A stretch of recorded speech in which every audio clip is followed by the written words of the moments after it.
we were trying to think of what to sing, and we got to spend the day yesterday here at the gospel thing with Miss Kitty Wells, and she is really the queen to us. And so we're going to sing her song, Making Believe. And we did it a year or so ago on a show with her, and we found out that it came out actually the year I was born.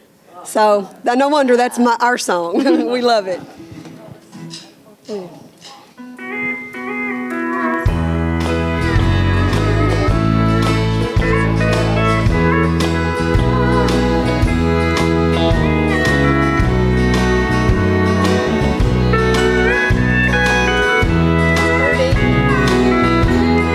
Making believe that you still love me. It's leaving me alone and so blue, but I'll always dream. Still I'll never own you. Making believe is all I can do. I can't hold you close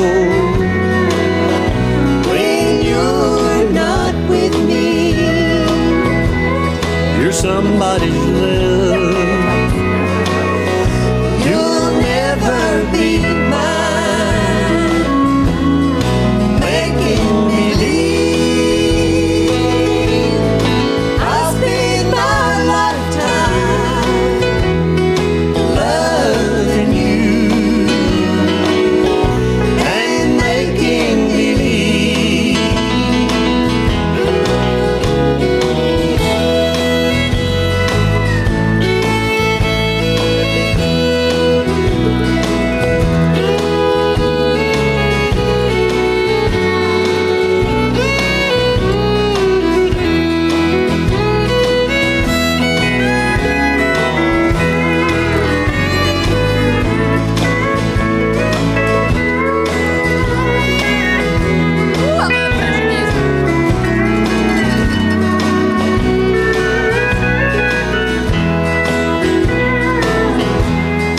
Making believe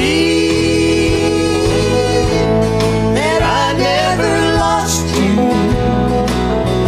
but my happy hours I find are so few. My plans for the future will never come true. Making believe, what else can I do? I can't hold you close When you're not with me, you're somebody's love. you'll never be mine. Making believe I'll spend my lifetime loving you and making believe loving you and making believe.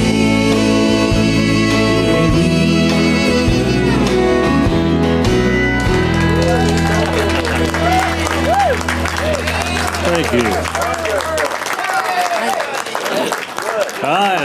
I'm amongst some of my heroes and some of my old buddies that I played music with back in the early 50s. Yeah. Y'all thought that I didn't show up till about 10 years ago, did you? Huh? You used to play piano with Yeah. with some of the acts that would come through down in Texas and places, didn't you? Yeah, I played with Billy Walker. And With the mask? early 50s. No, it was right That's after later. that. Right after that, yeah. Buck And, had the mask by then. I have to tell. When my first day in town, I was one lonely guy. I did not know one single human being in Nashville, Tennessee, and this guy took me home and fed me. Miss Pat cooked. we always had plenty of beans. We've always had a soft spot for Bob. I've never forgotten that. I was so lonely, and it meant everything to me. I've heard a rumor that the Whites and the Browns, before this session is over, are going to do a song together. Yeah. Well, we'd planned to. I was thinking, we still going to do it? If we Later. can get through it, we're going to be so excited. I don't know if we'll be able to. We'll just I don't tease think Larry's everybody going to let with us that. do it. We're going to try. Hey, Billy, I don't think Larry's going to let us do it. Larry, our producer's not going to let us do it. We'll fix Larry.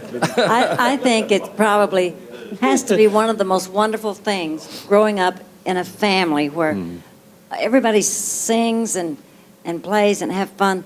I mean, I think it's so great. Yeah, I mean, it I is. envy very few people, very few things, but that, I guess I tell you, I do. really never did enjoy my music till my family got involved in it with me. I was a side man for years, you know, and quit school, went with a band in 1950 and was playing honky-tonks and dances and playing with all the Western music. And it was, I thought I was having a big time, you know, but it wasn't no fun. And until I met my wife and got married and these kids come along, then they started singing with me. Then something started happening that was really, you know, really felt good inside. And we all got to go in church together. I And think boy, that's my wonderful. life began to mount to something then, you know. And the longer we go, the richer it gets. And becoming acquainted with you people and becoming friends and associates is the top of the line for me, you know. 'Cause I love all y'all.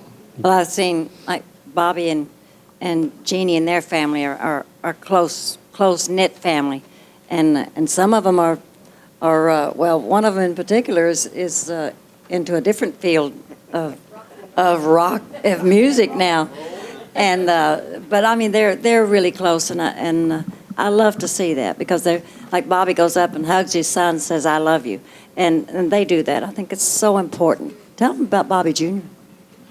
Well, you know, years ago, Chet allowed us to do an album together, me and the kids, called Singing in the Kitchen. And during that time period, Bobby Jr. and I did a song that was so good called Daddy, What If? And now Bobby Jr. has grown, and he has a rock and roll group. It's as far away from what I do as you can possibly get. And the group is called Bear Jr.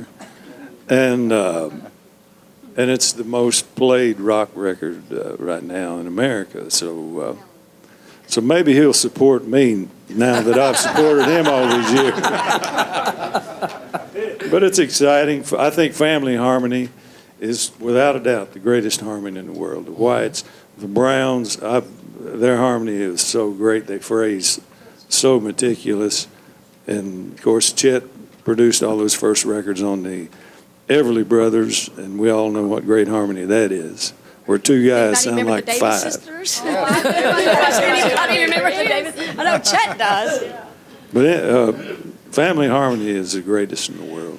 I'm looking over your shoulder at Crystal Gale, and she's nodding. Have you and Loretta, who are sisters, of course, have y'all ever sung together? We've sung together on stage, and actually we're in the process right now of looking at material and thinking of doing the album that we've been talking about for a long time. Wow. You know, okay, I want to hear it.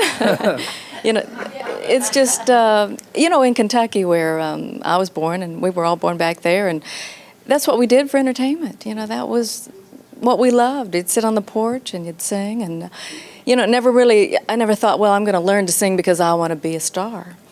It was just in the heart, and you know, I love that, and I love that about country music. When I first started into it, it was the family feel.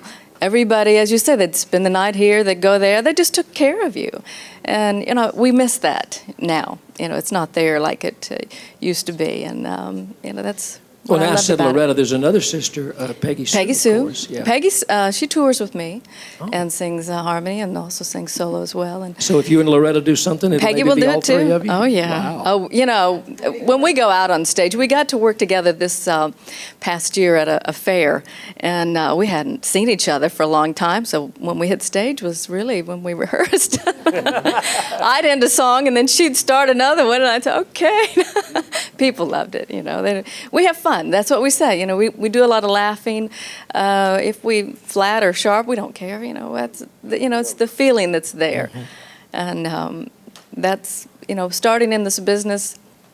When I started, of course, my sister got my foot in the door, and I recorded for MCA for a little bit, which was Decca Records at that time. And it didn't take me long to realize if I was going to make it on my own, I had to go to somewhere where they believed in me and not just being on the label because of being someone's sister. And I was doing Del Reeves' television show. And he was on United Artist Records. And I wasn't with a label at that time. And Lynn Schultz came over to me and he says, "You're not with a label?" He says, "Will you come and talk to us?" And really it was being in the right place at the right time. They put me with Alan Reynolds. And it was just that family wanting to take care of everybody.